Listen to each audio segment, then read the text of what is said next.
Okay, we are back for part two of this Dungeon World session, which I have forgotten the name of. What did I call it again? Oh, yes, that's right. Lord Dominar's Estate. Um, we're coming up to the end of the session. This will probably be a bit shorter than part one, but we did want to kind of come to the tail end of the session a little bit and try and finish things off and maybe do a bit of end of session moves before we signed off for the night. So the three of you, we've got Timov the Paladin, we've got Mortimer the dashing hero, and we've got Borin the fighter, all hot on the trail of one Arven, a dwarven convict who's basically rustled up the mountain tribes and has been leading them against the forces of Lord Dominar and his perfectly fine feudal estate. They're about to strike out, but first, Tom here, Borin, has to knock a few heads together and work out where Targan, who was a barbarian who was sort of part of the convoy, has slunk off to. Apparently, he's gone back down to the estate, back down the hill. Although, what a lot of the others know at this stage is that there is something else behind them, a dust cloud of indeterminate size and possibly containing some kind of baddie. So, you were basically you just dismissed the second guy who was being a bit reticent, didn't you, Borin? Yes. And what are you going to do with the first then? So the first is sort of, he looks around a little bit nervously. The second guy listens because you've just bashed his head. So he slinks his way further back down the convoy, right to the very end, basically. The first guy kind of nervously looks round and kind of doesn't want to make eye contact with you. He's just kind of, I'm just here to pull grain, sir. You know, he's being all subservient. What do you do? I'm going to shake him and say, why would he return to the estate? Why would he abandon the Lord? Especially after you've been injured. What is he up to? He's like, I don't know. After you finish shaking him, and his grain starts spilling out of everywhere, right? His big old bag. You knock it off his shoulder, and he's kind of locked to one side. And everyone's still moving up the camp, so you're having to do this on the move as well. So this guy's dragging it with him. And he's like, no, oh, God. And he's like, no, he's not heading back to the estate. He's heading back to that dwarf's lot.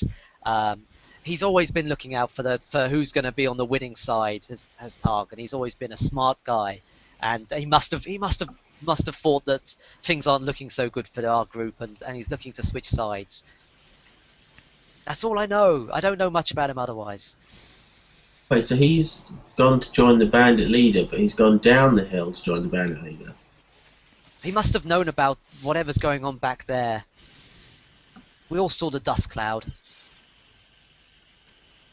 So is this an ambush? Are they not at the camp? Him that, or are you just mulling it over yourself? I'm saying that to him. You're saying it to him. It's like, is this an ambush? And he's like, I don't know. But if I had to, and you're like shaking him, and he's like, but if I had to guess, I'd say that the mounted men are everywhere. They could be coming from in front, they could be coming from behind. Take that ambush we had last time. If it wasn't for that paladin, who knows where we'd be now. He must have thought that he could slink off, join up with whoever's going to try and catching up behind us, and let them know where our position is. Clever girl. And that's all I know. I suppose this guy can't be that evil because he'd be killed as well if we were ambushed. So I'm just going to give him a kick up the arse and shove him on his way. He stumbles, falling out of the convoy and like tumbling down to even further behind the other guy, dropping his grain as he does so. And you kind of jog back up. You jog on back up to the front of the convoy, basically, where the others are making this plan to kind of peel off and scale the mountain. And what do you tell them? The overweight dwarf jogging back up, probably turn up bright red.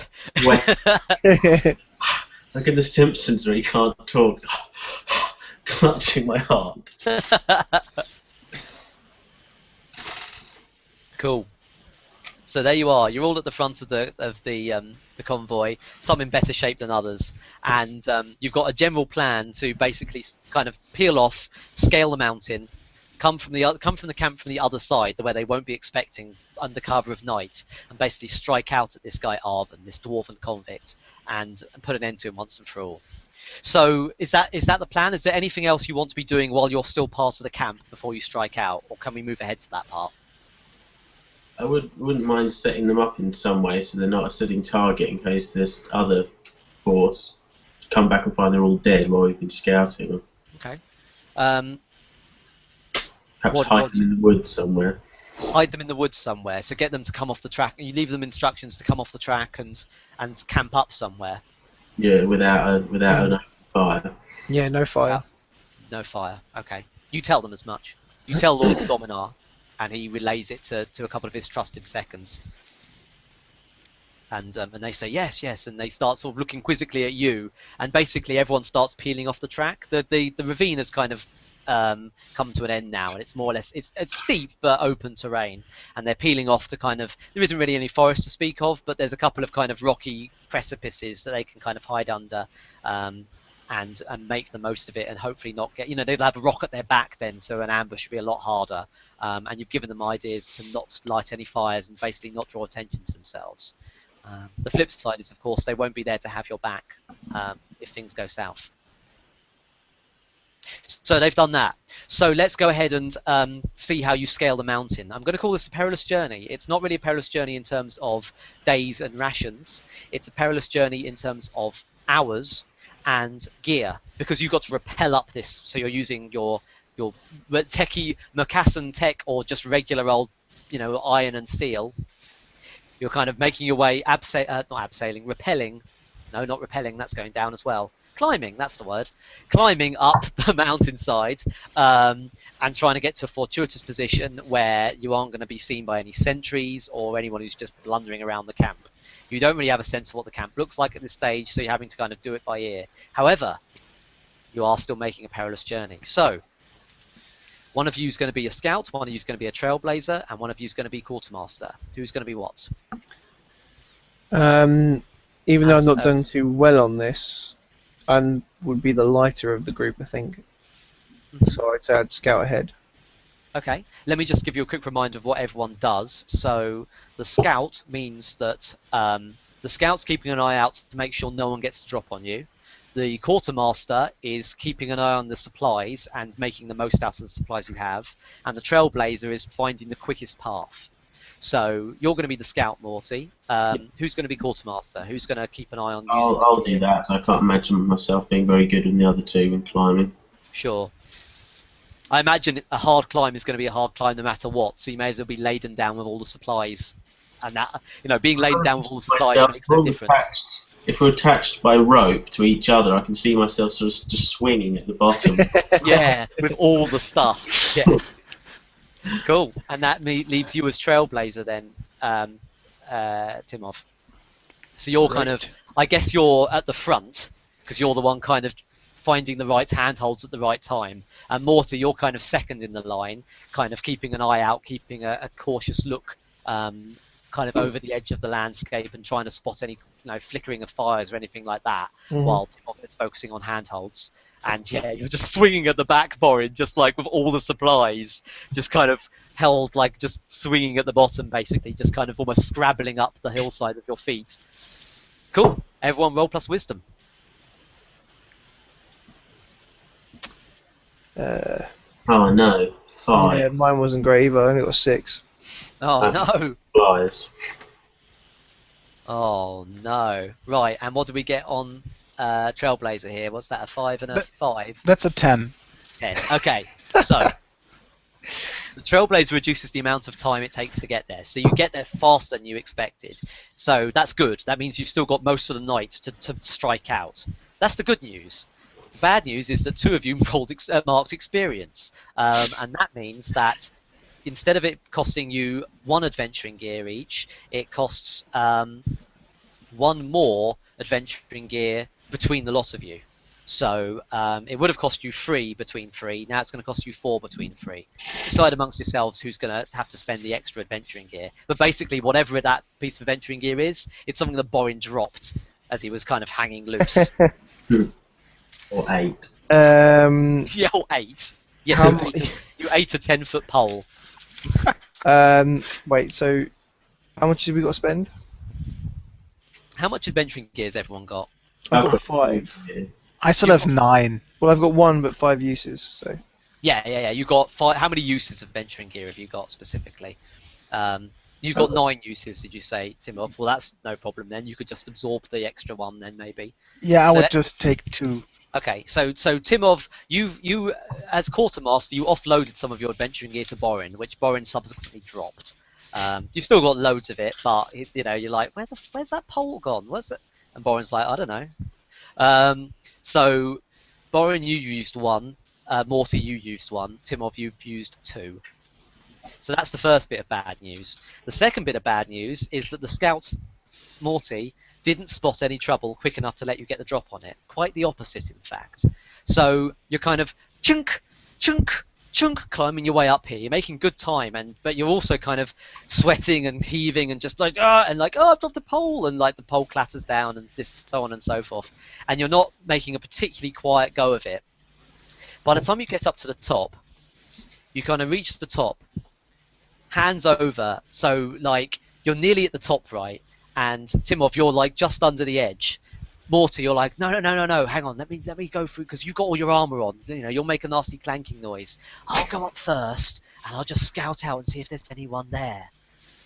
And you like spider-like, deftly kind of finding a load of handholds. You kind of jump up. You're kind of hoisting Borin up behind you as you go. Like, oh! And you're like, right, handhold, last one, nearly there. Peer over the edge.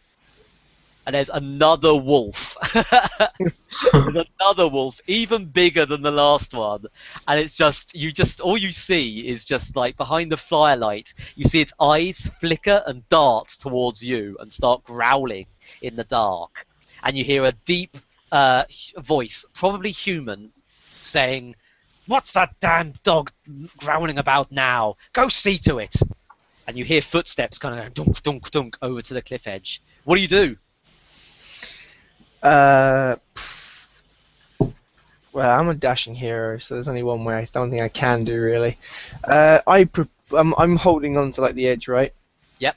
Okay, I propel myself up to land deftly with a sort of cheery cry to sort of, even though they know we're there, surprise my enemy, because suddenly there's this guy. He's just sort of like climbed out of the thing. You're pulling the best part of what? Yeah, this is 40 stone of yeah. armored human and Yeah. fat dwarf behind you. Yeah. So you're going to be trying. I'm just thinking. I'm just imagine my boot's going to be in Timov's face as I just push myself up over the top. Well, I think you've got to just actually hoist them a little bit. Yeah, it's going to be Instead of being Dex, it's going to be Con. You're enduring. Okay. You're enduring the weight of your compatriots. Okay, I'll get a little bit of bonus for that. Hopefully you don't have okay, any here we self-esteem go. issues. Let's have a look. Oh, hang on. Roll 2 of those. So that's a 9. 9. Nice. So you can do it, but one of your compatriots is going to lose his footing in the process. Who loses their footing? You get to decide, Morty. I'm going to say it's Borin, because he's kind of like scrabbling around anyway. Right. Okay then. This is because I dropped the pole, isn't it? Yeah. So here's what happens. Timov is kind of hunkered down. You kind of try and basically hoist yourself up on your front and kind of jump up and kind of you've ducked in and like, haha! And in the process, you've kind of swung free, so you're almost pulled back at the same time and have to kind of pull yourself forward at a strange angle.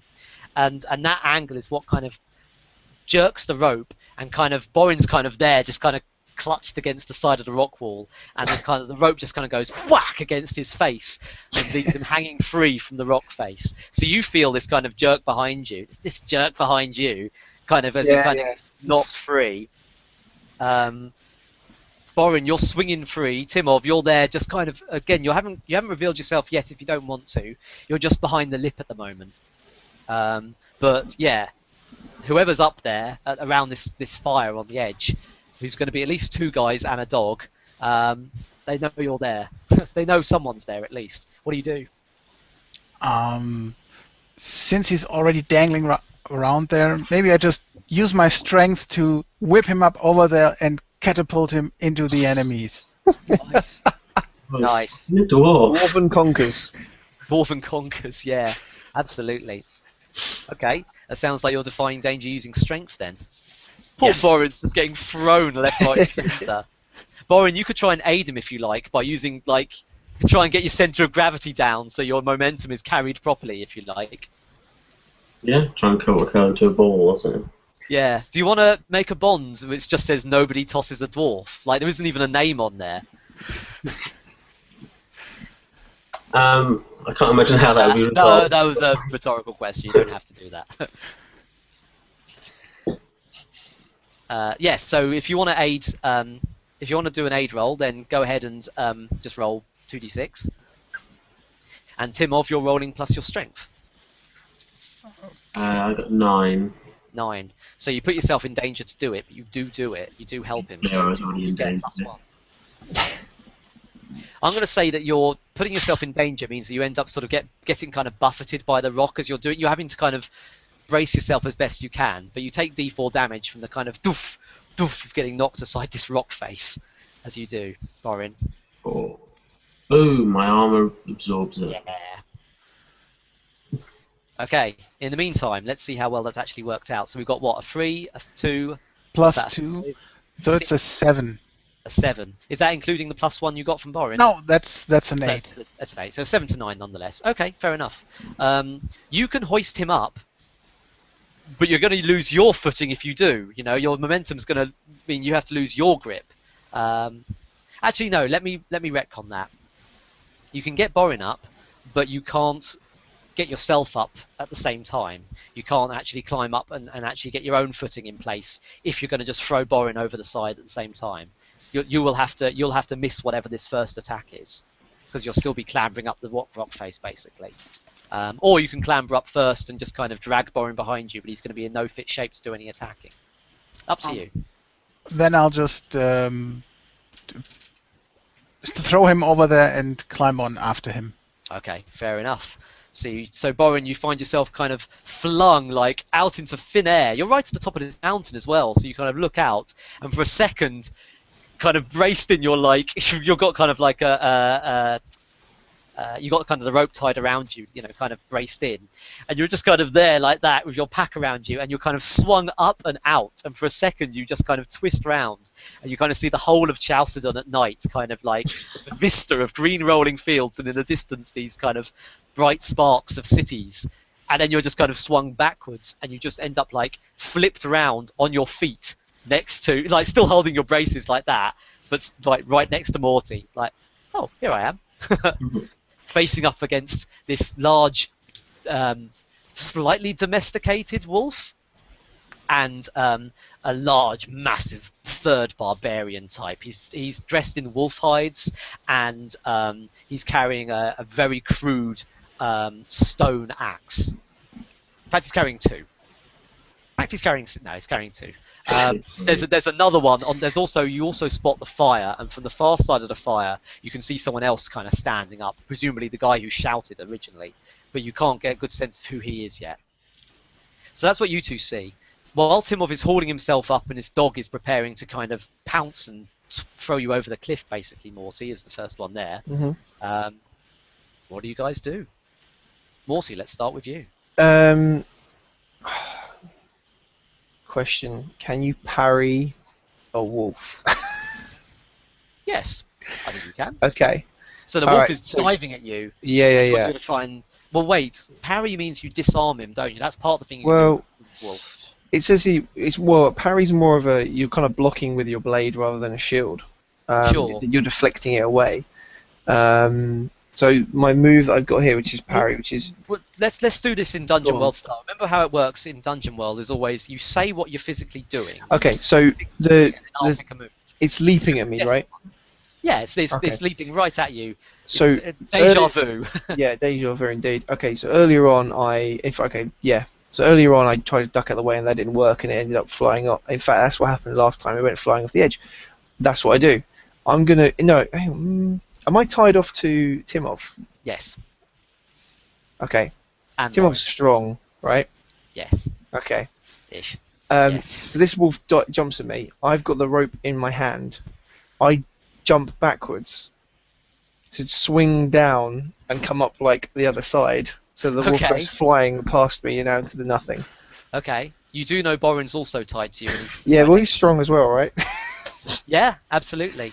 That's my because I'm Got just the heaviest weight at the top now, which is a good thing. yeah. We've got a counterweight. I'm light. I'm lithe. I'm quick. Tim's Absolutely. having a hernia on the rock face. Yeah, so there'll be a bit of I'm going to use their kind of their strength to aid me in my Cool. move here, which is going to go horribly wrong. I can feel it already, but No, I think it could be fine. I think that Timov and Borin are going to be aiding you.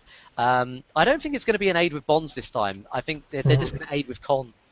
I think they're both aiding because they're both just bracing themselves Yeah. to kind of help you do this. So it's not about kind of, hey, I'm your trusted friend, I'll do this. Actually, screw it. Go with Con. Both. So Timov, Borin, both of you roll plus Con and treat it as an aid move. Morty, you're rolling plus Dex. I got 9. You got 9. Cool. So you're getting +1. Timov, you've got 5, 7. Excellent. So you definitely get the +1. You only get a maximum +1 no matter how many people aid you. Yeah. So you've got your +1. You've put the other two in danger to do so. So those two are going to be, their footing is compromised by this, Okay. but they are where they are. So you don't move. Put it this way, Timov, previously you had both hands on the thing, right? Now you've only got one because you've kind of, the other one's been jerked. And likewise, Borin, you had both feet firmly planted on the ground. Now you've only got one. You've been kind of dropped down to a knee. As the rope's been kind of jerked out from behind you again. Okay.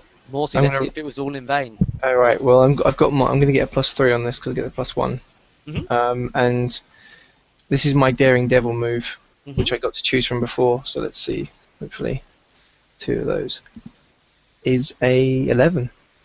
Awesome. No, it's actually 12. It's actually 12. So what do you do? All right. So I'm going. Let's have a look. So, unless you want it to be a defy danger, actually, I suppose, because I'm actually defying danger by getting out of the way of it, aren't I? Well, if you do your Daredevil move, the trade-off is it's kind of a feint, isn't it? It's kind of an attack and redirecting of the... Which is that what you're trying to do, or are you just trying to get out of the way so he dives over the cliff? I was more trying to get out of the way so it dives off the cliff. That's a defy danger using Dex. Okay. So it's a 12. It absolutely happens because we know what difference. Yeah. So basically it's like. Does it hang in the air for a moment? Look back. Yeah, and it gets out a tiny little sign that says "Yipe," and then falls down to its inevitable demise. After about 2 minutes, we go.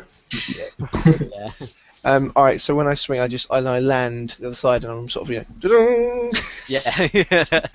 Well, the others are like, ah! So meanwhile, the first guy, the guy with the 2 axes, is now lumbering towards you. He's like slung one out and he's flipping it round in kind of a cavalier attitude. He's kind of almost gunslinging with this like short axe, kind of preparing to kind of get an angle to throw it at you, Morty, as the kind of most obvious, albeit ducking around. Actually, no, you know what? He's going for Borin. He's going for that little dwarf. He's like flipping around and trying to kind of clip him in a way that will get him to fall back off over the cliff. So he's about to throw his axe. At the same time, you hear in the background, you hear the other guy who kind of got up from the far side of the fire. You hear him kind of shouting off, running and shouting off into the distance, boss, we got trouble. Borin, you're in the most danger here. What do you do? How far away is the first guy? Is he on me or? No, you're at the edge of the cliff, and he's probably, he's throwing distance away. He's probably about 10, maybe 15 feet away from you. And I'm kind of currently lost my footing, so I will. Yeah. I'll pull my shield out, ready to take the blow of this axe and regain my footing. Okay. So, sounds like there's a couple of moves there. First of all, you're defying danger, the danger being you lose your footing. And the other move is being defend. You're kind of taking the blow, defending yourself. Yeah. Okay. So go ahead and roll plus Dex, and then if that goes well, go ahead and roll plus Con. I suspect it won't go well. Let's find out. 6. 6. So mark experience. Go ahead and roll plus Con, but take -1. So you're trying to keep your footing, and which you are still you're still as precarious as you were before, and at the same time you're trying to get your shield out to protect against this guy's blow. So let's see what happens. 10 still, even with -1. Wow. Okay. Fair enough. So here's what happens. How big's your shield? It's not as big as Timov's, but for a dwarf it's pretty big. It's round and it's bronze. Sure, like arm's length, say. Um, Dwarven scale.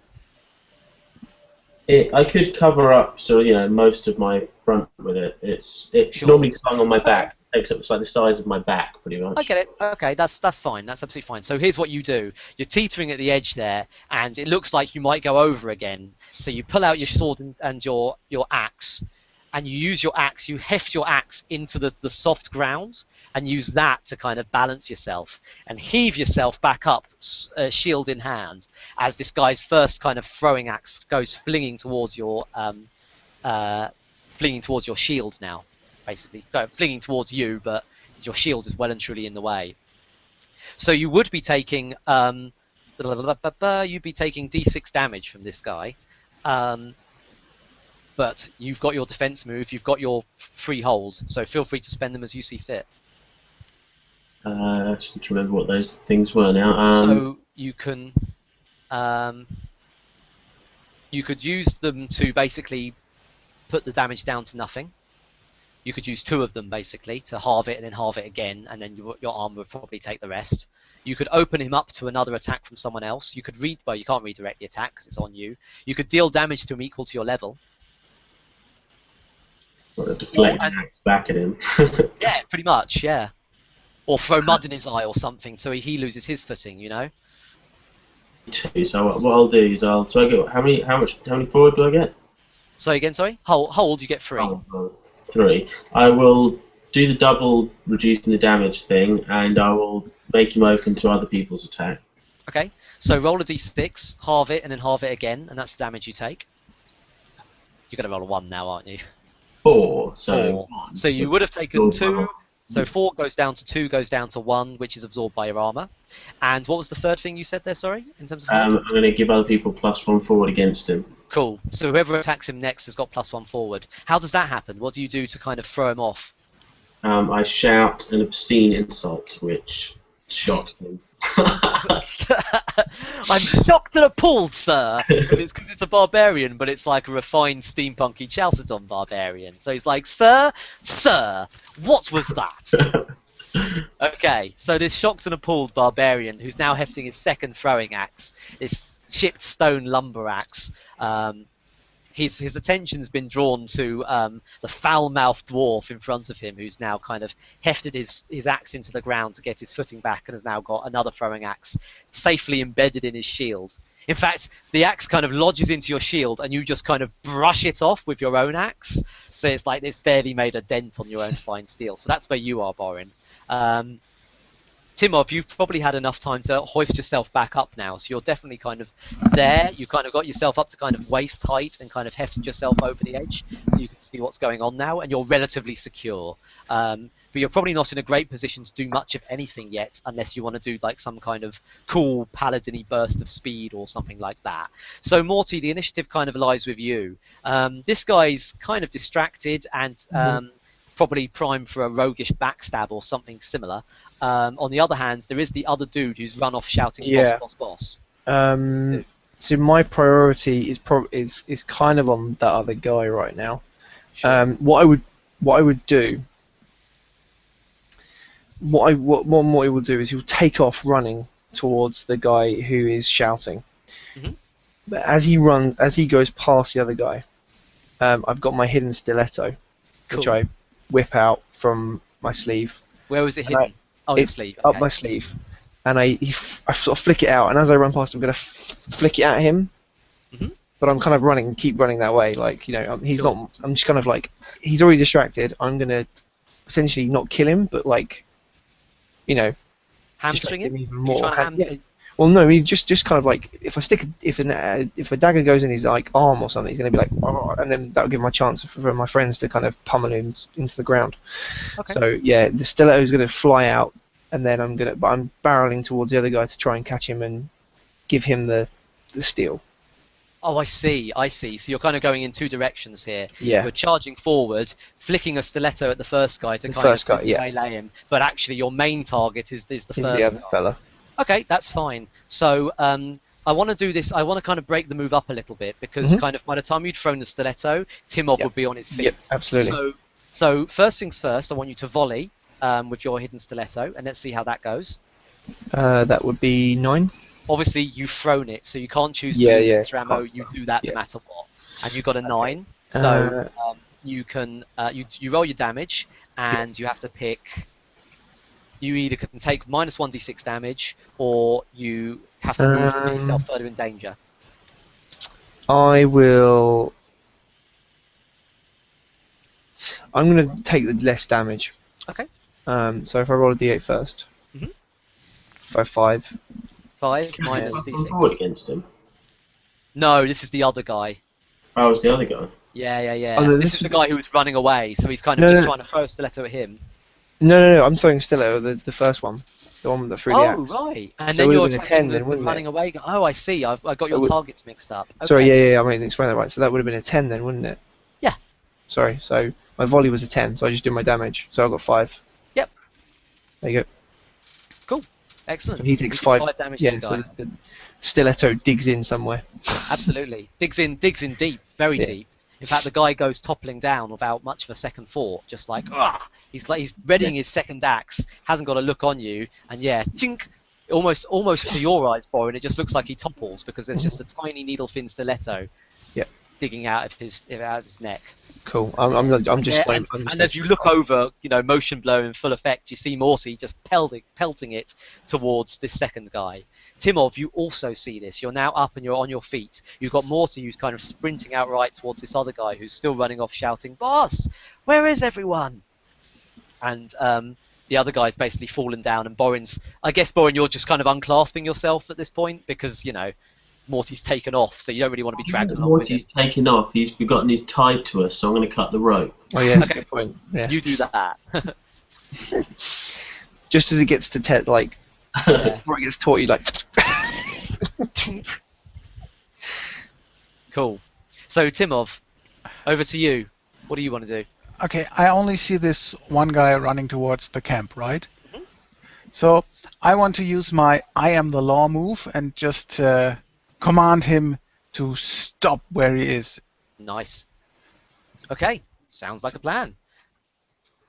And then, That would be rolling plus charisma, I believe. right. And with a very deep and booming voice, I just shout, "Stop!" Yeah. And that's a 9. I am Iron Man in a less copyright infringing way, and I order you to stop. When you give an NPC an order based on your divine authority, roll plus charisma and get a, what did you say? Sorry, a 10? It's a 9. It's a 9. It's a 9. So on a 7 plus, they choose 1. You don't get +1 forward against them. They're going to do what you say, back away cautiously, then flee, or attack you. Well, best will in the world. I get to choose, and he is already kind of backing away cautiously, then fleeing. So he's now basically switching gears and saying, he stops for a second, he spins round actually no, he kind of spins round in kind of motion, kind of slows momentarily, and then you hear him changing to like, boss, we got a Mercassan Paladin in the base, what are we gonna do? Ah! And at this point you start hearing other people shouting and dogs barking, and over all of it you hear this loud, gruff dwarven voice booming away, "What's all this noise and racket?" And then he says, and then he coughs because he's got a really bad voice. My throat's already quite sore. And then he goes, Lamoff, where are you, you stupid cloth-wearing bent. Go see what all that trouble's about. And the three of you smell the distinct tang of ozone in the air. What do you do? Did the guy turn? Has he stopped and turned? He stopped, turned, And then carried on running? he just did a spin. He didn't really stop his momentum at all. Okay. He just spun round to confirm that yes, there's a giant ironclad paladin from Murkasa coming after him, and then kind of changed tack. He's still doing. He's backed away cautiously, then fled. Okay. Continued to flee. Meanwhile, Um, you smelt this very distinct tang of ozone coming from the fire, coming from the campfire that's next to you. What do the three of you do? Okay. You could spout lore about what a tang of ozone means, or you could draw your own conclusions. Or you Well, could just as a carry on. player, I think that means something magical is happening. I don't know if Byron would know that, though. Let's see if he does know that. I'm going to spout Let's lore. see if he does know that, spout lore. He doesn't know that. Borin's wondering where that god-awful smell's coming from. Mhm. Borin wonders who farted. Anyone else want to do anything? Yeah, I might have smelled this before Yeah, from absolutely. the gnomes. Yeah, so, go for it. It's plus Bear int, in right? mind, you guys also have your homeland moves. I believe you Oh, have yeah. possible solutions in there. Don't forget about that. Remember, you just spend your hold and you just do the thing. So, Nothing in there looks really useful for this, so I'll Okay. just have to try to remember. okay. So go ahead. Yeah, you go ahead and spout lore as well if you like. It's an 8. It's an 8. Okay, so I get to tell you something interesting. Ozone. The gnomes use ozone in their electricery. There's often a tang of electricery just before or just after the gnomes have done something. Often just after or just before the gnomes have done something bad. And Oh, that's what you know. So the okay. two of you are just stopping there thinking, ugh, that doesn't smell good. Morty? You're kind of still mid-stride, kind of chasing after this guy Yeah, still. You're where- still kind of thinking full on pelt chasing after this guy. Yeah. So am I near the fire? Yeah, you've gone past it at this stage because you've chased Okay. this guy past the fire. In fact, you're going to probably see a bit more of the camp now. Yeah. So you've seen, like, this campfire is kind of one of a ring of, I don't know, half a dozen around a kind of a central encampment. In the central encampment, there's this great big yurt-style thing which has been done up with goat hides and furs and whatnot. And it's kind of topped with braziers and whatnot in a vague pretense of formality. The flap has opened up, and you can see a stout figure emerging from there. Seems to be kind of wreathed in smoke, or maybe it's just kind of the mist coming out of the tent. It's hard to tell. And around the other campfires, which are dotted. This campfire is the only one which doesn't have kind of tents dotted around it because it's closest to the cliff face. No one wants to be that close to the cliff face, basically. But the others have all got tents around them, and there's lots of commotion around the tents. There's more dogs barking and more huntsmen, more trappers coming out of them, and all basically headed in your direction. Okay. Hang on a sec. I can see this guy, right? This leader. He's quite a far away. He's well out of kind of range.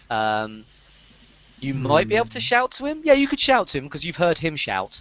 So you'd be able to shout to him, but you don't think you'd be able to hit him with anything ranged particularly. No. I'm just thinking if I could use my draw your blade move, and he's not really insulted my honor yet. Does it have to be an insult to your honor? Well, it's in bold. It says when they insult your honor and you challenge them to a duel. Okay, that sounds like yeah. Yeah. So He doesn't know who you are yet, but he's going to. How many? Just quick scan. How many guys can I see? Quick scan. Well, there's 6 tents. There were 2 guys here, so at least. So at least 12. So you've killed 1 and 1's done a runner. So you can assume that there's going to be at least 10. Right. Quick guess. There's a dozen folk here. Okay. But there's more than a dozen tents. Okay. So you can discern realities to see more as you kind of crest the hill. I'm just thinking. Yeah, I'll do that. I'm gonna do some realities. Yeah. So you stop at sort of the crest of the hill and just kind of take stock of the situation. Just quickly scan around, have a proper look at each of these tents and who's coming out of them. Go for it. Roll plus wisdom. The other 2, you probably catch up. You might be able to aid him if you want, Hang on. If I unless just you have got your own something. ideas. Okay, so I'm gonna mark experience. What did you get then, I total? got 5. You got a 5. Yeah, so I'm gonna there's get no up way there, that aiding is going to help. and I get up there. I see this is happening. I just turn and run back. Yeah. And you're like, guy, and there's like 12 guys there, guys. What do you want to do? And Yeah. that's what you've told the others, basically. So yeah, the three of you are there over the crest of a small lip, kind of leading into the kind of. You're at the top of the mountain, and you're like at the crest of it, and it kind of leads down to kind of a shallow bowl, and that's where the camp proper is. Mhm. You're kind of at the top of that. So you're kind of just behind that crest, and you can hear all of you can hear barking and shouting and whatnot. And like I say, this distinct smell of ozone. I'm just imagining Here- this like that Pirates As you- Caribbean bit. As you kind of make your way back, Morty, the flames seem to kind of flicker and burn higher, and they start to glow a much brighter yellow. Let's say you're closest, Borin. What do you do? I'm gonna try and throw some mud on the fire to try and extinguish it. Okay, fair enough. You do so. Not a lot happens. You can't shovel enough handfuls of mud on it from whatever you've got nearby quick enough to extinguish the flame. So the flame's just burning up and up and up and up and up. Timov, what are you doing when you see him extinguishing the flame, trying to extinguish this flame? Ooh. I don't think throwing more mud there would help that Probably not. much. Just a general sense of what you do when you see him do this, if anything. I'll just run to his side and at least try to protect him if anything bad is going to happen. Okay. Do you want to roll plus defense now? Do you want to roll? Sorry, do you want to roll defend now? Yeah, I Standing think defense that might be a good idea. Go for So- it. Roll plus con, and let's see how much hold you get. Basically, I suppose it's not so much that you're defending Borin. You are, but you're also you're going back to back and like, what's going on here? As Morty kind of crests back, the three of you all kind of like keeping a close eye around, I suppose. Yeah, I can also stand in defense of a location, so Mhm. probably our location where we are. Yeah. Can I get a 6? Well, it's standing in defense of Borin is fine. Okay, got an 8. You've got an 8. Okay, cool. So you hold 2, I believe. Yep. Yeah, I so hold 2. Fine. You've held 2. Morty, you've got the sharpest eyes. As you kind of crest back towards this like ever-growing fire, you hear a sibilant laugh, and a disembodied hand, kind of wreathed in red, comes out not from the fire, but from the shadows, the larger shadows that have been brought up by this flickering fire. You kind of see. Let's see. You see the silhouette of Borin kind of shoveling handfuls of mud into the fire itself, and you see his shadow, and next to his shadow you see another shadow of like these disembodied hands going around as if to kind of strangle his shadow. Okay.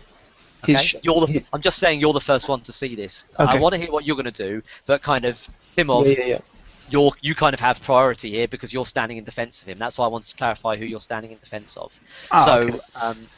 There's this kind of shadowy presence that kind of works its way around Borin. What do you do?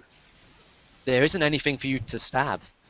Just kind of these weird shadowy hands are trying to sort of clutch and pull Borin aside. Borin, you find this kind of cold grasp kind of going over your hands, over your neck, and just kind of almost jerking you backwards away from the fire. And you hear this kind of sibilant laugh in your ear. Timov, what do you do?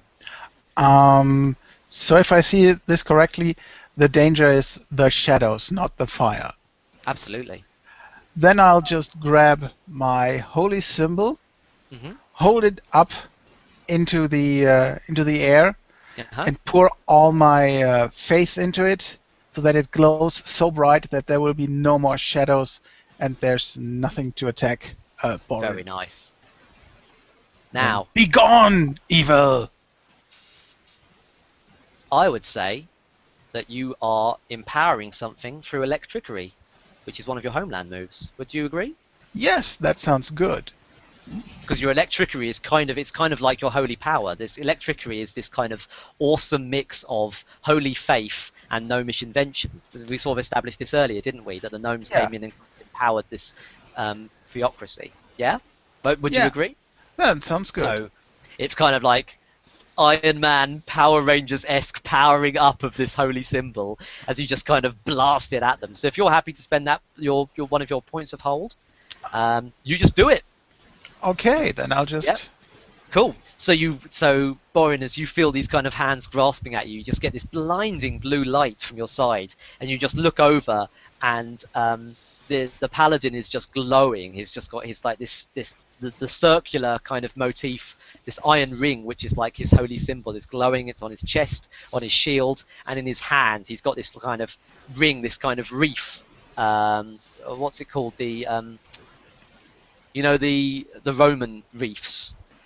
It's almost like that. It's like glowing and arcing like that as he's holding it in his hands above. And this light just shines out and just kind of casts away all the shadows from around you.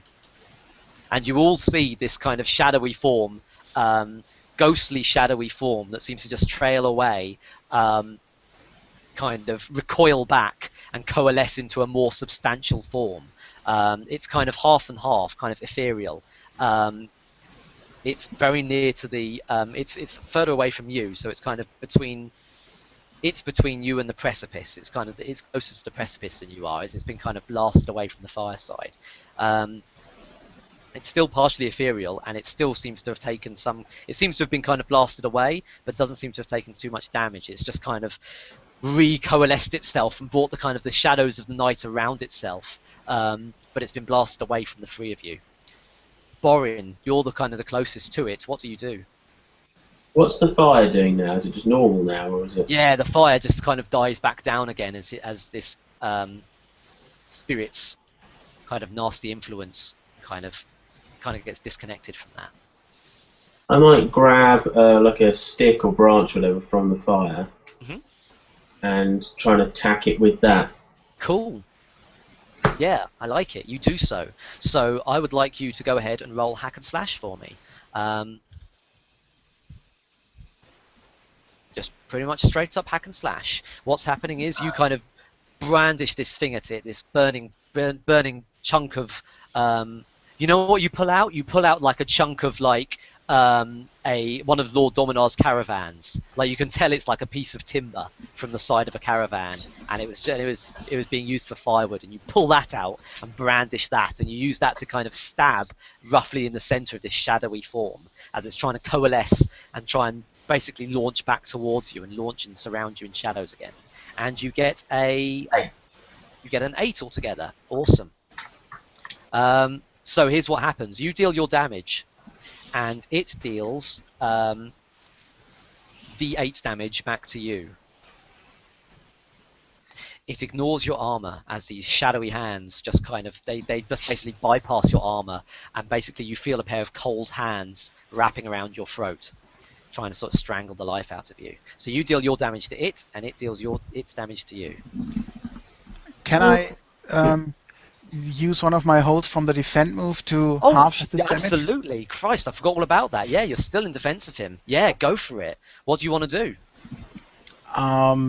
Once again, just shining the light towards him, Yep. so that it can't coalesce quite as hard around his throat. Yeah, absolutely. So So what does that actually translate to? Is that half damage, or? Yeah, that's half damage. You're thinking half damage. Cool. Yep. Okay, good. So you do that. I'll roll my damage first. Then I've got 4 damage for me if it's halved. Then minus 3 armor, so 1 damage. And then my damage on it 6. 6. Okay, cool. So your burning brand, you get a sense of, like, as you're kind of slashing back and forth, kind of almost backhanding it with your shield and trying to slash at it, the backhands of your shield do do next to nothing. It's just like you just kind of go through thin air. But the brands seem to take to something. As you stab in with the brand, something within this kind of shadowy form seems to coalesce and catch. And the shadows start to flicker and burn. And that was 6 damage you did to it altogether, right? Yeah. Cool. Awesome. The 6 damage, like I say, yeah, you kind of you deal a nasty kind of you feel like it's half a substance, but you feel something kind of give as you stab in there, and the shadows kind of have to start flickering and kind of reconstituting themselves around this kind of something's kind of burning, like a bit of red fabric or flesh or something within this creature. It's kind of flickering in and out of existence almost, and you hear it give this kind of high-pitched scream.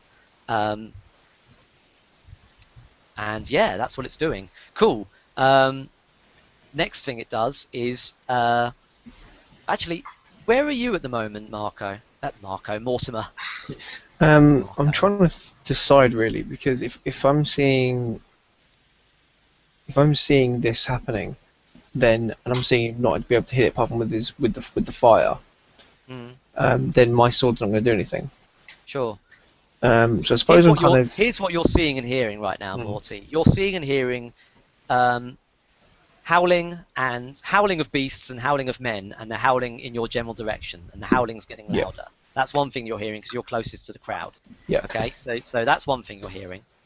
From the other side, you're hearing the sounds of battle as your 2 compatriots go at this shadowy form. And yes, you do note that the fire and the light seems to be what's actually causing damage to this thing, rather than cold steel and bare hands. Yeah. So with that in mind, what do you do? Okay. Well, I'm a dashing hero. Okay. Since I'm sort of in between these 2 things, I'm going to probably rather foolishly, as I've been doing all night. Mortimer will turn and face the way that the bandits are coming from. Sword drawn, and just I suppose stand in defense of his allies, and the first one that comes over, wolf, man, whatever it might be, as a challenge to them. You're going to issue a challenge to them? Yes, the first person I see definitely will get shouted at for a challenge, but then after that, if it's a wolf first, then I'm going to stand ready to slash at it, and then. Okay. So you're standing there ready. You kind of turn your back on the shadow creature as the other 2 are attacking it, and turn and face whatever comes around the hilltop first, basically whatever scrambles up the hillside towards you first. The first few to come towards you are they come from both sides, from the spokes of this wheel of fire, this burning wheel, if you will. You basically the other 2 kind of camps are the first ones to arrive. So. That's basically 4 guys, 2 dogs. Okay. One of them just seems to get the wind up him a little bit and seems to get there a little bit faster. So there's one guy in particular who's armed with just like a big. He's got a big sword, a big sword, fairly well crafted. Looks like it's stolen iron from the estate, but poorly taken care of. And he's hefting this great thing at you, and he's kind of charging at you, sword kind of raised in a threatening motion. Okay. He's the first one who comes at you. What do you do? Alright, so because I have a feeling I'm going to be fighting a couple more than just one of these guys, I'm going to parry his blade, and then if the opportunity arises, and then I'll attack him after that. Okay. But right now I'm just I'm going to show my skill off and try and parry his blade away. Sure. I'll tell you now, as you parry his blade, whatever the result, once you parry his blade, probably his compatriots will have caught up and there'll be more of a swirling melee with you against him. Yeah, so I'm imagining that I'm going to be kind of like parrying more than I'm going to be attacking anyone. But... You're going to be in the middle of this combat. So let's see how that initial parry goes. So then if you like, we'll make it a hack and slash against kind of all 4 of these guys. Okay, so I've got that parry move, which gives me some extra things. For it. So I'm going to roll the dex on that. Oh, Christ. That's a cool 4. Mark experience. Is there anything in particular that happens on a bad roll of a parry? Let me just do a quick check. No, it doesn't say. Nothing in particular. Okay, fine. The parry doesn't work. The guy's sword comes crashing down at you. Yep. Oh, this is interesting based on the conversation we had the other week. Yes. How are your hands doing? So So I don't think it's quite that bad because, like I say, I did specify it's an old sword, chipped, Mhm. having shown a lot of wear and tear. It comes crashing down at you. It does do damage though, and the damage is going to be that's going to be D6 damage. That guy's it's an old sword, and he's not the smartest guy in the All right, so that's horde. 5. So that's 5 damage outright from that four, guy. 4 with the armor. If my Sure. armor comes into I'm going to play. keep on going as opposed to just describing that. Suffice to say, you take a nasty blow from that blade, and you don't have any time to even take stock of what said blow is, as the others are upon you, and you're basically fighting for your life. So Yeah. you are now fighting outnumbered. You have got 4 guys. The wolves you've lost track of, although they must be nearby. But the 4 guys around you are basically trying to, including this dude, are trying to take you apart piecemeal. Yeah. So what's that going to be? Is that going to be you're going to try and straight up fight them? You are outnumbered, or is there some other cool dashing hero thing you could do to try and even the odds? Have I got any special? Or indeed some kind of cool thing from your Oh, homeland. I've got this. I've got this steam-powered gizmo, You do? but I don't know what that is. Neither do I yet. What is it? Okay.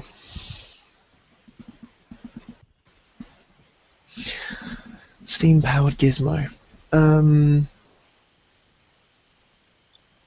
Okay, I'm gonna say that it's. I wonder if I can do something. What can I do? Can it be something like a I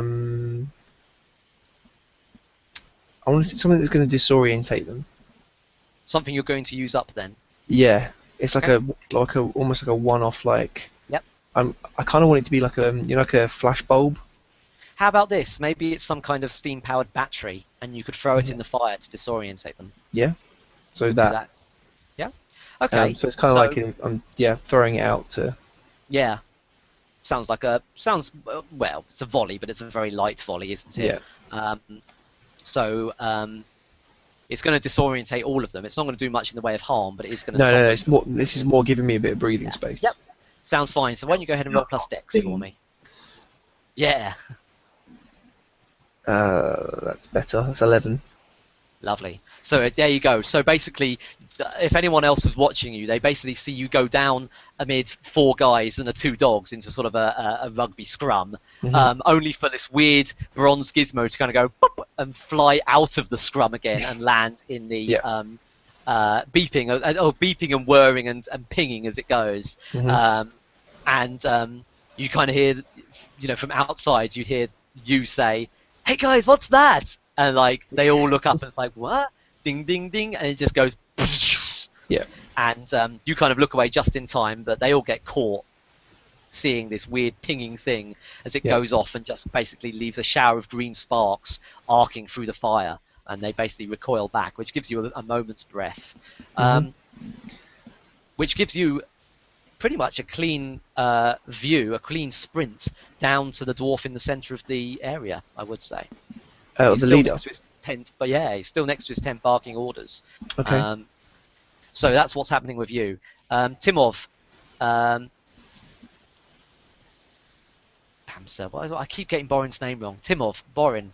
What are you going to do about this weird spiritual ethereal creature? How are you going to put it down? How are I you think going to hack and slash it or whatever?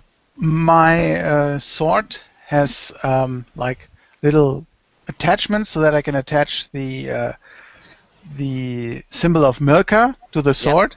Absolutely. And since it's all metal, it's going to probably work. And then I'll try to stab the darkness with my sword. Cool. Like really glowing sword. So basically, you can kind of take a second to like, is this like super high tech? Is this like kind of Final Fantasy-esque, fancy technological transformery type sword, or is it a little bit more low key than that? It's pretty much low key. It's just So there's like screws. there's basically there's like a screw you just have to unlatch, and then you kind of put the symbol in its place, sort of thing. Right. Yeah, cool. I like it. I like it a lot. So you basically just have to take a moment to kind of unlatch everything and get your symbol in place, and then it kind of turns into like Sting from Lord of the Rings. It basically just glows in the presence of evil by default almost. Right. Yeah? Okay, that sounds good. Sounds like there's two rolls there. There's a dex roll just to see if you can quickly get yourself in into get the symbol into the sword without kind of opening yourself up to any harm in return, and then basically a final stab, which would probably be a hack and slash roll. And Borin would be in a perfect position to help you out, or possibly do something of himself, doing something of his own. What do you want to do, Borin?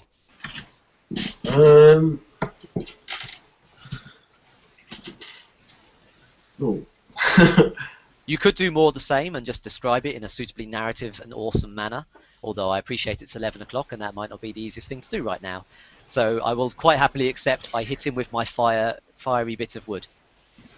Yeah, let's finish this off before we worry about all the other geezers coming over the quest. Okay. Do you want to do that as like an aid move to aid Timov's kind of holy strike, or are you just kind of waiting on him yourself? I think I might just do it myself. I might just get all up in it with the brand. Cool. Get all up in its guts. Good. So that's going to be a quick dex roll from you, Timov, and then a hack and slash roll. And that's just going to be straight up hack and slash for you, Borin. Well, that's 6 for me for the dex right. roll. Oh, blimey. It's not my best stat.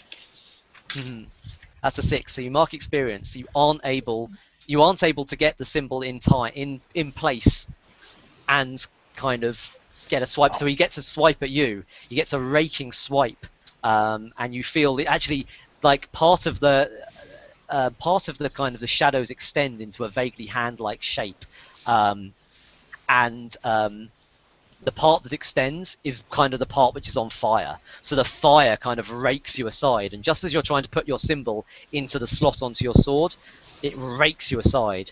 You don't take much damage from it because it's almost a backhand blow, so it's only d6 damage, but you do drop your symbol. You can still attack with the sword, but it won't be glowing with your, holy might. The ring just goes when it's out of your grasp. Okay, that's... does my armor work against this, or is this ignoring? Yeah, because it's almost more from the fire and the flames more than anything else. So like maybe your armor just kind of goes up in a shower of sparks, but it isn't too much damage to you otherwise. Then I don't take any damage. Cool. Okay, and you can still go ahead and make your hack and slash if you want. It won't be as effective. Your damage won't be as effective without having something glowing or on fire, but you can still totally do it. Yeah, I'm just pissed off now and just wail on it with my non-glowing sword. Cool. So you try and stab in at the bits which look more corporeal than others, the bits which are on fire, basically. So go ahead and make your hack and slash roll. Okay, that's 12. Lovely. So you definitely deal your damage to it. Unfortunately, like I say, some of it is corporeal and others isn't. So roll your damage and halve it. Borin, you're using that burning brand, so you just roll your damage as normal. So it's 3 damage. Cool. And Borin? 8 damage. Lovely. Okay. Nice. 3 plus 8 is enough to finally immolate this thing. As Borin's kind of catching more and more of it alight, and it's kind of thrashing back, trying to... oh, sorry, Borin, one last thing. What did you roll there? A 9? A 9, yeah. Oh, it was a 9. So it's thrashing around and flailing at you, and it does d8 damage to you in return, as you're trying to sort of stab it and counter at it and trying to get at it. These kind of lances of kind of burning, shadowy flame kind of lash out at you, but the shadows are kind of streaking through you and trying to hit you. Like a streaking lash of shadow just kind of goes through your shoulder as if it wasn't there, dealing d8 damage to you. I still have 1 hold left, and I was still defending him, so once again, I would like to halve his damage. Cool. So you almost manage to start knocking the blow aside. Like if the arm is striking out with this shadowy bolt, the elbow of said arm is kind of corporeal and on fire, and that's what you kind of knock with the hilt of your sword, Timov. So the blow kind of goes wide, dealing half damage, basically. Do I get armor from this one, or is this a non-armor? No, because it's like a shadowy bolt. So I take 3 damage. Then. 3 damage, yeah, absolutely. That's So, but after you've finished taking damage and all that malarkey, you basically finish setting it on fire. You kind of light every bit of it that there is to be lit and kind of cleanse away the shadows that way. And you kind of feel it. You kind of feel this intense wave of heat, and the screams go from being kind of ethereal and screeching to very, very human and just high pitched and almost nerdy. And you hear this guy kind of recoil back and go, nah, and he falls back, sword blade and transfixed by the paladin's sword blade and various burnination.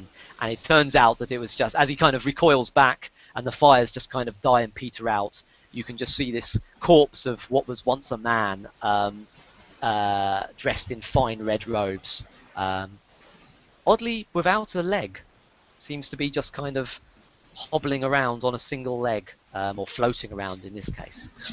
Doesn't matter now he hasn't got any legs, he's dead. So that's what's happened to that guy. You mean he has just like one leg in the middle, or he's missing? No, he's missing a leg. He's got like a leg. Yeah. Single. I can't feel my leg! My first leg! One giant trunk. Right, so in the meantime, back to the more important stuff. We've got this dwarf. The dwarf is now like, where are you fools? Go get them! Go get them! There's more of them coming, but they're coming from like the far side of the camp. As you're basically, what are you doing, Morty? You're sprinting down towards him. I'm just charging this guy. I'm gonna end this as quickly as possible. I mean, you can totally try and issue a challenge to this guy. I know it's not in the letter of your rules, so it's not actually your move. But if you want to say you want to challenge him, you want to try and call him out, you can totally try. It's just we don't know what will happen if you lose. It's basically a defy danger. Yeah. Using charisma. Yeah, I'm gonna do that. Cool. Because I wanna. You want to get his hackles up a bit, don't you? You want to kind of like I think I'm gonna like cry. I'm gonna be running towards him, sword out. I'm just gonna be crying something along the lines of. I thought you said you're going to be crying for a second. Yeah, well, I am kind of there because this roll's not. I think I've got the bad thing. But I'm gonna high pitched than you want it to. see what the roll is. I guarantee it's gonna happen that way. Yeah. I shout something along the lines of hiding behind sorcery and barbarians. That's not a dwarf way. And I'm just like charging around this guy. Absolutely. Right. Go ahead and roll plus charisma. Okay. I'm not gonna look. Yeah. Okay, it's not too bad. That's a 9. That's a 9. Cool. To be fair, you're already putting yourself in danger just by drawing attention. You're drawing attention to yourself just by virtue of doing the move. It doesn't quite go off the way you'd like. I mean, he whistles, and he starts coming out. He's like, right, I'm pissed now. But you haven't kind of put him on a bad footing. You've just kind of angered him. Yeah. So you've kind of forced. It's good because you've forced his hand. You've got him out a little bit more in the open, and he's coming out to meet you. But he isn't like afraid of you or anything like that. Yeah. Far from it, in fact. I mean, this guy, as he comes into kind of like the final, as you see him kind of come out of the shadows of his tent into the blazes. I mean, it's a dwarf, but it's a big dwarf. I mean, this would be like, Spider-Man villain Kingpin. Oh yeah. This guy is like that. He's like the Kingpin of dwarfs. So sure, he looks big and fat, but it's not fat. It's all muscle. He's just like a wall of slab of muscle. Okay. And he's just crawling out in he's kind of got a mixture of kind of quite nice Chalcedon armor and bits and bobs and kind of steampunkery gear, but it's all piecemeal. Yeah. And in his hand is like a worker's wrench, well maintained and like two-fisted kind of worker's wrench. Actually, no, one-fisted, big old worker's wrench, basically. Okay. And he's basically kind of jogging out and kind of coming at you like the rhino, I suppose, like coming straight at you and kind of charging straight at you now, kind of saying, "What did you say?" What do you do? I shout because he asked me a question. I just shout, I said you got your frillies on, and like leap at him with my sword, like trying to like essentially just get. He's wearing a lot of armor probably, but I'm like, I know how to duel, so I'm probably gonna be like picking at bits of him. Sure. Sure. You're looking for the weak spots in his armor and that sort of. So I'm just gonna try and like get in and try if you wanted to. I mean, obviously it would open you up potentially to harm if you failed, but you could always discern realities about the guy. you could examine him and then take +1 forward on the answers to like, oh, where's his weak spot? Okay. Who's in control here? This sort of thing. It's still relevant. Yeah. Or you can just try and go straight in and try and start dealing some damage. It's up to you. See, my rolls have been like. Okay, I'm gonna. Just don't look. It's fine. I think I'm just gonna just go at him. The first one. Okay. Cool. Sounds like a straight up hack and slash. Straight so, you two are basically trading blows as Timov and Borin kind of crest the hill, you know, in your wake, trying to, you know, Yeah. they've heard the two of you kind of shouting at each other, even if they haven't heard the fighting. And Yeah. I imagine with the mage dispatched, they come running to join you. So they'll be here momentarily. Okay. And they arrive to see the two of you locked in combat, Okay, or let's see what let's see what happens. the move is. All right, so that's with Dex. So it's an Yep. that's another 9. It's a 9. Lovely. Okay. Here's what happens. He wails onto you. You get a good clobbering hit on you to the strength to the tone of D10 damage. Let's see how much. As we said before, it might be a 1. It's not a 1. Your armor is normal. I can roll high when it's damage against me, but apparently every other What about time- your damage? Let's see your damage in return to him. All right, my damage in return is probably gonna be pitiful. Two. Yeah, I swear it's like. Okay, I tell you right now, I'm not looking too good a shape right now. Okay. He is. He's fine. Yeah, He takes he's fine. a minor blow, and laughs and just wails on you with his wrench. Backhands you across. So that's what the two of you see. You see this slab of muscly dwarf just go whack and just knock Morty to one side, sprawling in the dust. What do the two of you do? Timov, you got longer legs. You can potentially get there first. What do you do? I was thinking of maybe doing what's it called, the cannonball special. Just picking up Fastball special. Yeah. Yeah, fastball special. Just picking up Borin and chucking him towards the. Or would that be not a? What do I have to do? I have to be. It's not a really cowardly tactic, is it? No, I don't think so. I think it's a If- fairly glorious. But if Borin's up, If Borin is okay with this, because yeah, I just want to. glorious tactic. I just want to get him between what's his name, Morty and that Arthur. dwarf, so I can do some laying on of hands Gotcha. and keep the dwarf occupied. Gotcha. Okay. Well, Borin, I guess Timov turns to you and says, you know, I'm going to throw you. I'm going to toss you. What do you do? This is going to be a bond, isn't it? I think. Yeah, I'll go. Let him toss me. Have my axe ready, obviously. Obviously. Okay. How do we do this move? Oh, I don't know who should be aiding who.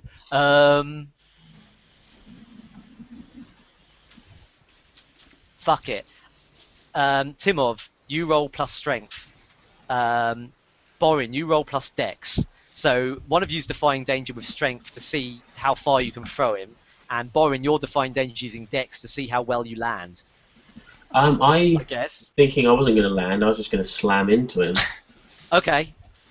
In that case, you're almost certainly going to take some damage as you slam. It won't be much, but you're just not making any effort to kind of cushion your own fall because you'll want to transfer that harm to him. Is that right? Yeah. Okay. Well, you'll take some damage to do that, but he probably will as well. Yeah, he's going to in take fact- 1d dwarf damage. 1d dwarf, yeah, absolutely. But he will also deal 1d dwarf in return because he. I'll tell you what I'll say. Here's what happens, Borin. When you land, roll d6. You take it, and so does Borin. The same result. You both take it. Okay. Minus armor for both. Do that once you've thrown me first, try. Once Tim was thrown you. Okay, that's plus strength, right? Yep. It's a good throw. Yeah, that's more than He's out of 10. there. Yep. I don't know any baseball terms, but if I did, I'd be saying them. Yep, that's it. So he hefts you up in one hand, kind of maybe using your shield as like a base, and just lobs you full on into this other dwarf. So the dwarf's kind of there gloating, kind of like, yeah, with the wrench. And he's like, What's that? And just sees this other dwarf flying towards him. Go ahead and roll that d6 and let's see what happens. And then you can kind of... Well, 5. So you crash into this guy at a god-awful angle, like denting your own mail and also like denting his own. And the two of you just go sprawling into the dust, both taking 5 damage minus your armor as normal.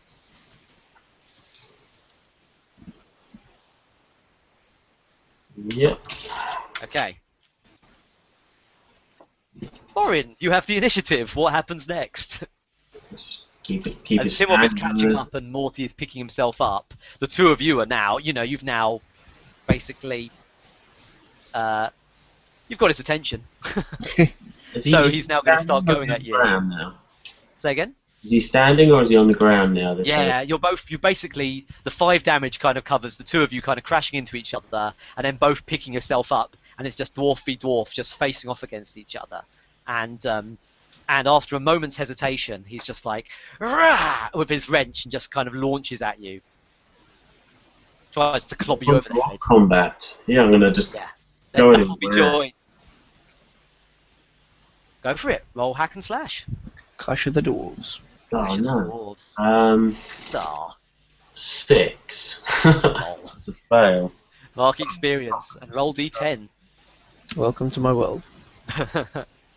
Your axe goes wide.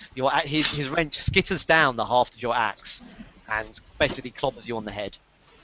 Possibly a light concussion, possibly absolute brain failure. We'll find out when you roll the d10. 3. Ah, my armor takes it. And your armor takes it. Do you have a helmet? Or No. just a fixed skull? Your fixed skull is ringing then, as your fixed skull. Well, technically your fixed skull is now armor, as your head's just kind of ringing and you're start seeing spots in front of your eyes, as this dwarf kind of laughs almost maniacally and just bops you over the head basically. Timov, Morty, the two of you are. Timov, you've caught up to Morty. You wanted to lay hands on him, didn't you? Right. Yep. So go ahead and do that now. That's your charisma roll, I believe. Yep. That's +1, so 8. 8. I believe that means you transfer the damage to yourself. Right. I roll 1d8, and then we just. I take the damage, and Morty gets healed. Absolutely.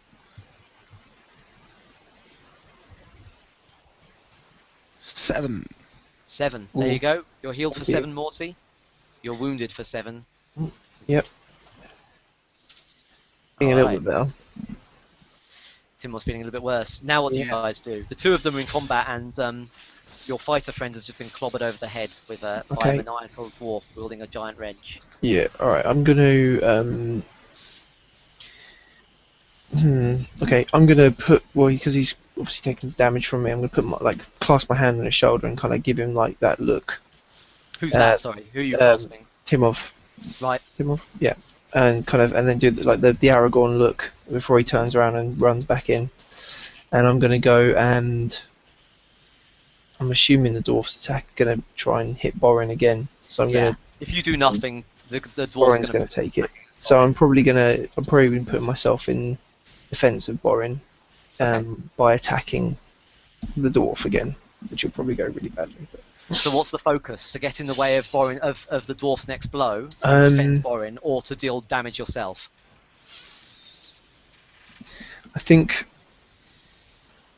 it's more to get more to defend. Okay. To stop That'd it be a from con roll happening. then. Yep. That'd be Alright, definitely be a con roll. so And while that's happening, Timov, what are you doing? Because you're in a position to do something at the same time. Are you also going to stand in defence of your allies, or are you going to charge in and just let battle be joined? I think I'm just going to charge in. Nobody clobbers my dwarven friend over the head and lives. Absolutely. Alright, well I botched. Oh, cool. What did you roll? I didn't see the roll there. I think it was like 4 overall. Sounds good. Okay, Mark. I assume you're not cheating. Mark I experience. know, I am not experienced. So, basically, you take the blow, but you don't. You redirect the attack onto yourself, but you don't get to hold anything. If you like, actually, you still get to hold one, don't you, with your I defense don't move? know. I might be saying that wrong. Now I've realised. haven't got it up at the moment. Hang on. Oh no, on a 7 to 9, hold one. So on a 6 minus, you don't necessarily hold one. Just take the So I'm damage. going to say that what happens is you kind of jump in the way of the guy's kind of next blow against Borin. So Borin is protected, but you take the full blunt of the damage Cool. yourself. 10 D10. damage. Ah, yes. There we go. Armor is normal. Armor is normal. Go for So he basically you kind of jump in the way of the blow. No! And like the blow kind of knocks you aside. This wrench powered by this slab of muscle that is this dwarf's arm just kind of casts you aside. Mhm. And so you've avoided. Borin's avoided one blow, but that's all he's avoided. Yeah. Until Timov charges into the fray. And rolls. You're just attacking straight up, aren't you? Yeah, I'm just wailing on him, and that's a 12. 12, lovely. Tim, Okay, I've got to borrow your dice, please. So, Timov, Sure. it doesn't really matter if it's Defy Danger or Hack and Slash with that, because you just outright deal your damage. Go for it.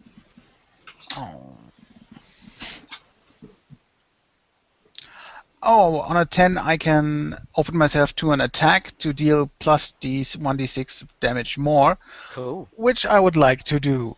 Go for it. So that's 1d10, 1d6 plus 1. That's 16 damage. Wow, nice. 16 damage to this guy. So you just absolutely... But he does get an attack on you as well, so that's D10 on you. 16 damage. So minus 2 is 14. Yep, that's going to be enough to kill him. Okay, Enough to kill him. and for So, me, and he does 8 damage to you, did I just see? yeah, minus Cool. 3 for my armor. Uh-huh. Okay, What does that take you down, out of interest? What- 8. I'm at 8. You're down to 8 HP. Interesting. Okay, cool. So, he's kind of rounding on Borin now. Borin's just stood there kind of dazed for a moment, trying to get his shield up and his ancestral axe in one hand. But this bigger dwarf has got the advantage, and he feels like he's just going to be all over. And then Timov just strides through, and just kind of sword kind of goes in the way, and the wrench is just kind of cleaved in two. So just as the wrench is coming down, your sword stroke basically kind of cleaves through just the edge of the wrench and just kind of knocks his blow aside. So he's just left with this like chunk of metal in his hand instead. And he's like, what? And Timov, you're there, kind of. I mean, I know it wasn't the role, but you're kind of there, stood in defense nonetheless, shining paladin of Merca as you are, you know. But you've obviously picked up your symbol. You weren't just going to leave it in the dirt. So the symbol's back in place, like on your chest, glowing away, full on Iron Man style. And you're like, let battle be joined, sir. And this dwarf, he throws away that chunk of metal with his wrench, pulls out a couple of jagged daggers, and just basically goes at you. But he just can't get a dent on you. He's just trying to get in. He's trying to do this. He's trying to do that. Can't do enough. He's battered your armor in 100 places, but it's nothing compared to what you've done to him, and you just wear him down and down. And eventually, in full view of the entire camp, who has basically stopped to watch this ruckus, right? Because might is right, you know. This dwarf's come in and he's been the strongest up to this point, but here's 3 new guys, so yeah. They're all just watching, and in full view of the camp, basically you just shunk, take off his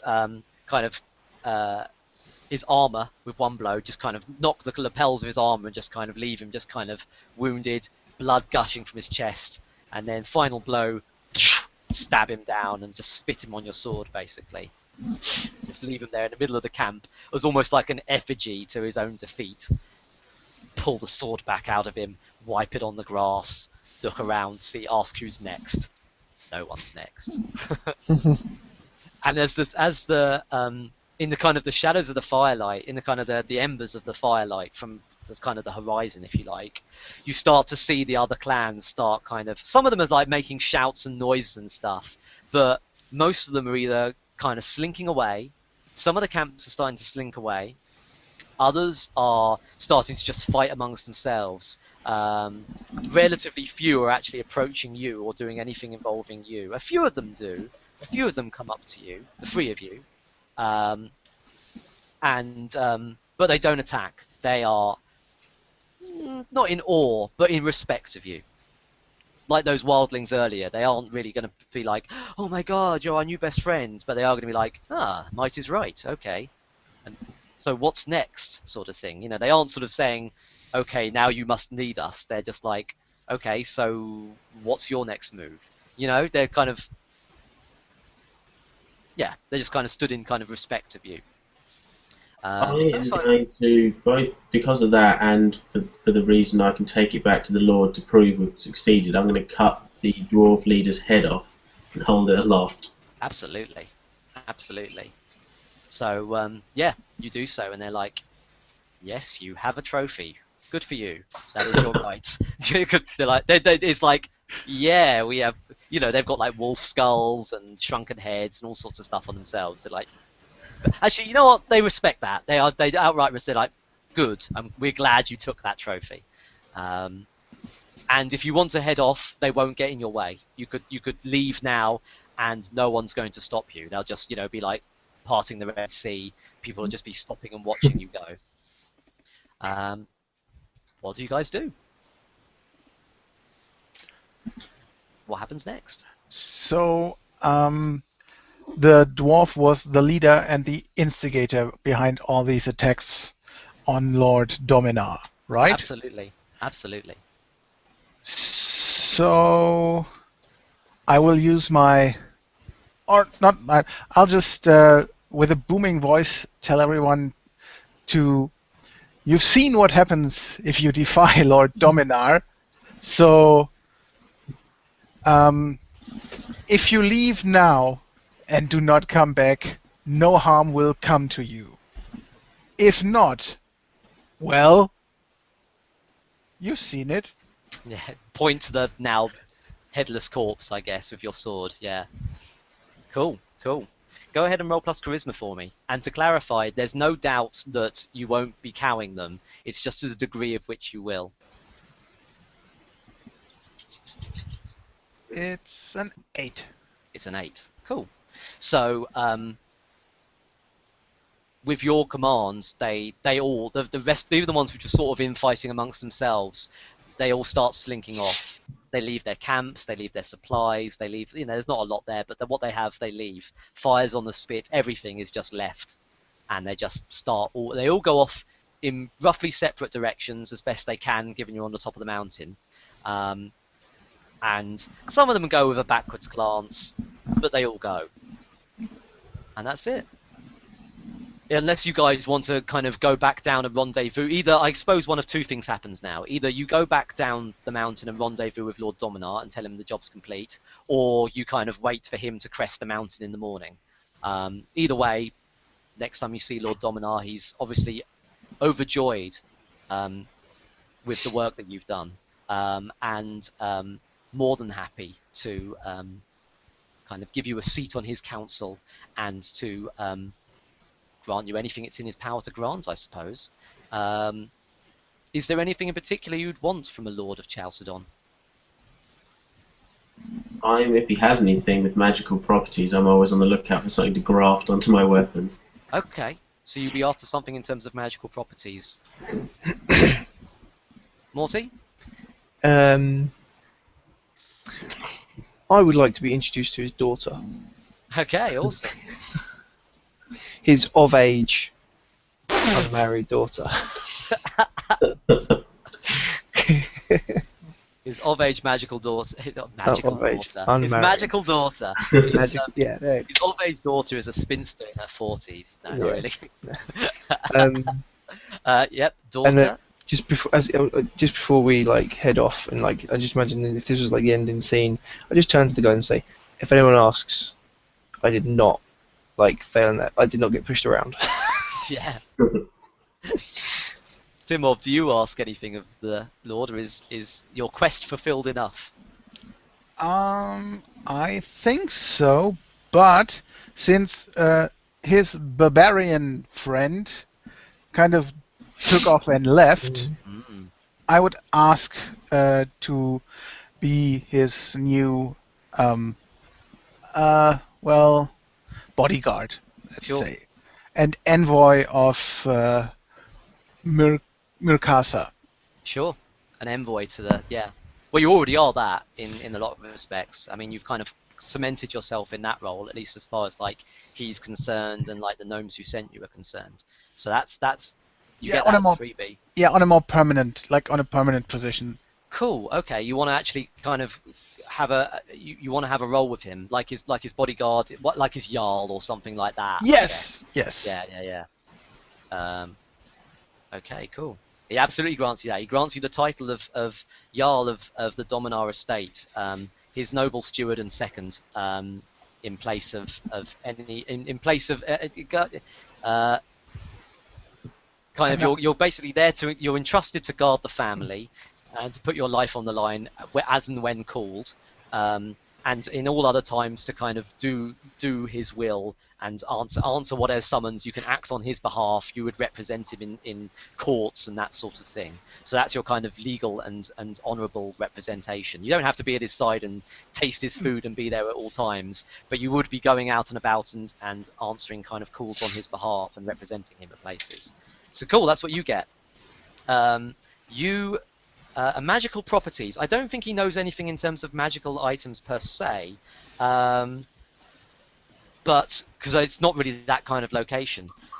He's in a very nice but fairly mundane estate in the middle of nowhere in terms of Chalcedon. But in terms of what he does know in terms of magical properties, I'm not sure. I'm going to have to think about that. But he does give you a very solid lead, which I suppose would lead on to our next adventure.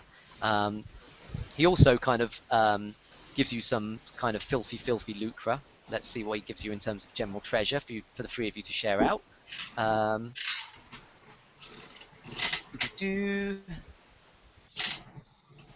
are we? Where is it? Ugh.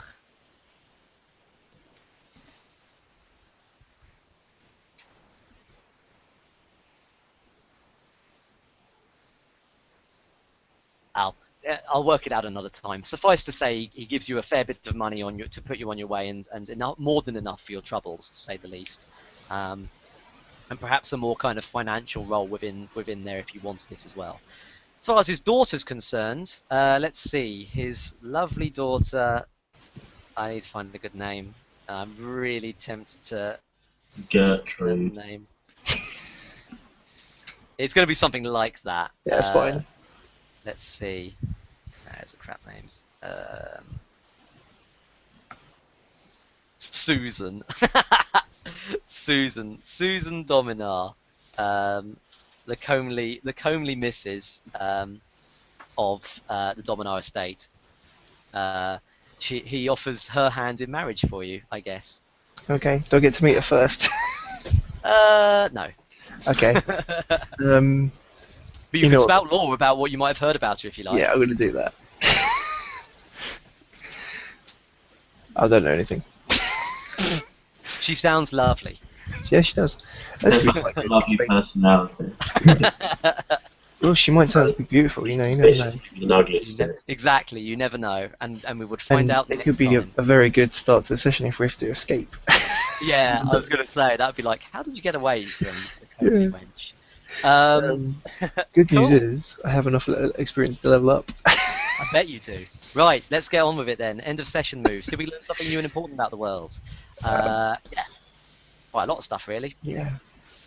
We established a few extra things about Chalcedon and Mercatha, which was nice, and all sorts of other fun stuff as well. So, yep, we definitely learned something new and important about the world. Did we loot a memorable treasure? I would say the dwarf's head, because that is something you would remember. Or, if you like, the kind of stewardship, this jarlship. I'd say that's kind of a memorable treasure. That's definitely going to have ramifications down the line. Cool. So, And you the know, wife, memorable. wife to be. Say again, sorry? You could count the missus as a treasure as well. Well, that remains to be seen. But the jarlship definitely. The dowry. A dowry. Let's see. What was your last question again? Oh yeah, kill a memorable enemy. Yeah. I don't know. Did we kill a memorable enemy? Yes. Hopefully. Or two. Yeah. Two. Which were the two? The Fire mage- creature and the Mm. Yeah. four. I'm glad to hear it. Cool. Bonds. So we aren't gonna have. You won't have hit any bonds this session, but it sounds like you've all established some, which is nice. You want to read them out for everyone? I haven't thought of the wording for my one with Timov. It's going to be something to do with being tossed. Right. Enough said. Timov, do you have any you've written down this session, or would like to write down now? Yes. I would say Borin has stood by me in battle and can be trusted completely. Cool. And Morty is a brave soul. I have much to learn from them. Nice. Are those your default ones from the Paladin? Yeah. Oh, nice. They work pretty well. Okay. Morty, did you want to... Were there any ones you wanted to... I had the one from before, which was Oh, yeah. Timov has shown potential for a life of high adventure. I will see what else he may offer, Mhm. which is kind of going on. And then for Borin, Doesn't have to be anything on your sheet. You can make something up from new cloth if you like. well, the ones I've got in here are quite funny, but I don't think they're going to work. Sure. Actually, Borin is someone I can rely on to make me look good. Okay. He beat the shit out of a few people. So That goes nicely with my one I've got with Morty. I've got Morty has some fancy moves but can't take a punch. hey, I kept getting back up. No, that sounds good. Yeah, excellent. Okay, alignments. How do people do with alignments this session? I dinged. I've got defeat a worthy opponent. Nice. Simples. Really easy one to hit. That. Yeah. Mine is I'm neutral, and it's go out of your way to show off your skills, which we've kind of got a mixed bag.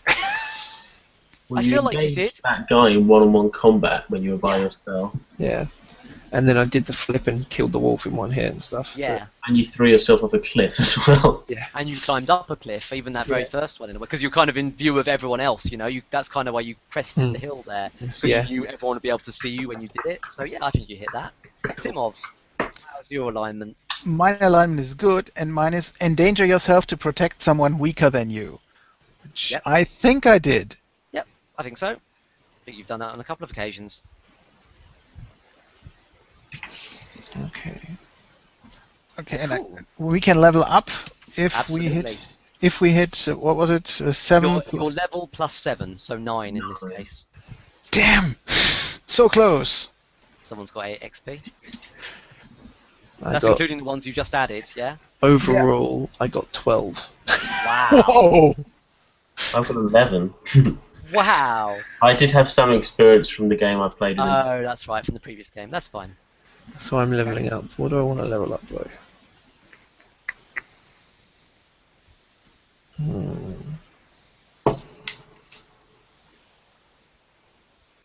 I'm going to go with a nice basic merciless. When you deal damage, deal plus 1d4 damage. Absolutely. A I'm mainstay. putting a point into my wisdom to give me 13. And then I will take. You've left the mountain a little wiser than before. Yeah. Only a little, though. Just to Yeah, keep don't- it interesting. At what number level do you get plus 3? At what? 18. 18. 18. 18. Don't con or strength. No. Let's see. Okay. While you're perusing that, I'm just going to finish up then, basically. So how do you guys find that? Yeah, it's good. It was Yeah. That was really good. Yeah, I enjoyed that. Apart from my shitty rolls, but it can't help that. Oh, well. Happens to the best of us. Yeah. Alex? I liked it. Yeah. I got to do lots and lots of damage. You did, didn't you, actually? Yeah. I like the Paladin as a role. It's an interesting one to try and keep the quest going. And to keep your sort of skills relevant, I think, as well. it's funny, isn't it? Because it can be really relevant or it can be not so relevant. I mean, like hunger and thirst, it's almost a default, isn't it? You don't have to eat or sleep, so that's just generally handy. But it doesn't do anything flashy at the same time. I'm glad you were able to kind of show that flashiness, and it was something that was quite unique to your paladin as well. I thought that was really cool. Any other thoughts in terms of future games, in terms of my GMing, or in terms of what you saw in the adventure, what you'd like to see more of, what you'd like to see less of? Anything like that? Just basically more. Yeah. More. Well, we've already gone about an hour and 40 minutes more, so you got that. But yeah, I take your point. I do like to try and I keep trying to sort of get to the meat of the situation a bit faster. I think I managed to do that a bit better today than I did with last week's one, A Mask at Midnight, which basically started an hour in. Yeah, I'll try and keep them denser, certainly. I'm gonna take. I've decided what move I'm gonna take. Mhm. It's called Old Enemies, and it says when you meet an enemy you've met before, you're cool. Tell the GM of the last encounter with them, and then you will say the GM will tell you how they've changed since then. And then it also says when you come across a marked grave, tell the GM who they were and how you knew them. Cool. Which is gonna be quite fun. Interesting. I like that. Okay. And one final point. The Homeland moves. Like them? Don't like them? Or let me rephrase. The Homeland stuff in general. I like it. I mean, having looked at the Grimworld stuff as well, I like the fact that you're not tied to a specific race, and I like this idea of Homeland and there being several different ones. And I got to use mine in some way, which is quite good. And I think it's open enough that actually you can do a lot with it. So I like it a lot. The broad idea being that it's almost like you just get monster moves, really. Yeah, It would be really useful for my campaign that I run with my friends because they've got two characters who technically their race doesn't exist because we converted from 4th edition. Oh right, okay. D&D. So something like that would be really useful for them. I basically have made up moves anyway for them. So I mean, it's not something that is just going to be a be-all and end-all. I'd hope it would be a starting point for a lot of people because you might not have a steampunk civilization. You might have something very different. Different, but it's an interesting way of doing it. Yeah. Okay. Oh, well, that's good. That's good to know. Well, there'll be a few more to come in. I'm still refining them a little bit, but I'm pleased with how they're coming along. I want to put more stuff in. I want to put more content and more backstory. Something that you might read at a bit more length and actually get a bit more hyped about. You'll have seen elements of it already because Umberto, you might have read Shadows of Umberto, which has a bit of fluff in it, and likewise the Green Scar. So I want to I want to approach Mercatha and Chalcedon at least in a similar sort of way. And then when I do, I'll probably start wrapping that up into a kind of a separate book or two, like a setting book, basically. Cool. Which should be really cool. Cool. Okay then. Well, in that case, I shall leave it at that. If you do want to carry on chatting after we go offline, do remember you don't have to hang up when I press the stop broadcast button. By all means, because it is 11:45, by all means leave at that point though, if you like. Okay then. Otherwise, I shall see you all. Anyone who's watching at home, thanks for watching, and I shall see you all next time. Thanks.